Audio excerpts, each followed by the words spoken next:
नमस्कार, मी जयश्री स्वागत करते पुन्हा एकदा माझ्या चॅनलमध्ये। आज आम्ही सप्तशृंगी इथे जाणार आहोत। तर बघा, आम्ही इथे सप्तशृंगीमध्ये पोहोचले, म्हणजे माझे हस्बंडच गेलेले आहेत तिथे। आता बघा, सप्तशृंगी तिथं मंदिरावर गडावर जाण्यासाठी इथं ट्रेन, एक छोटीशी ट्रेन असते, तिचा सफर करावं लागतं। एक पास असते, ते पास काढावं लागते आणि मग जावं लागते। तर बघा, तिथून पोहोचल्यानंतर वरती इथं मंदिरामध्ये आतमध्ये दर्शन होतात। हे बघा, खूप लांब गर्दी आहे, पण इथून लाईनीने जावं लागते, थोडा वेळ लागते, पण लवकर दर्शन होऊन जातात।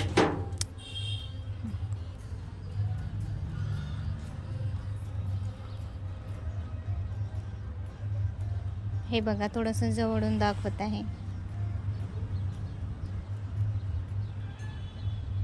सकाळी सकाळी गेले तर तिथं दर्शन छान झाले, लवकरच झाले, तेवढं काही फार उशीर झाला नाही।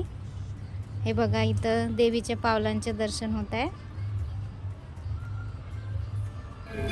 इथं छोटीशी एक आरती पण टाकलेली आहे। तिथं सकाळचा वेळ होता, त्यामुळे आरती पण मिळाली होती।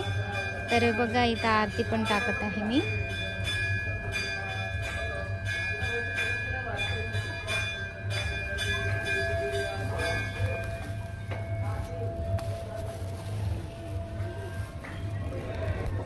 सप्तशृंगी माताचे दर्शन खूप छान तऱ्हेने झालेले आहे। तर आज एवढंच होतं। भेटूया नेक्स्ट ब्लॉगमध्ये, तोपर्यंत थँक्यू। श्री स्वामी समर्थ, जय जय स्वामी समर्थ।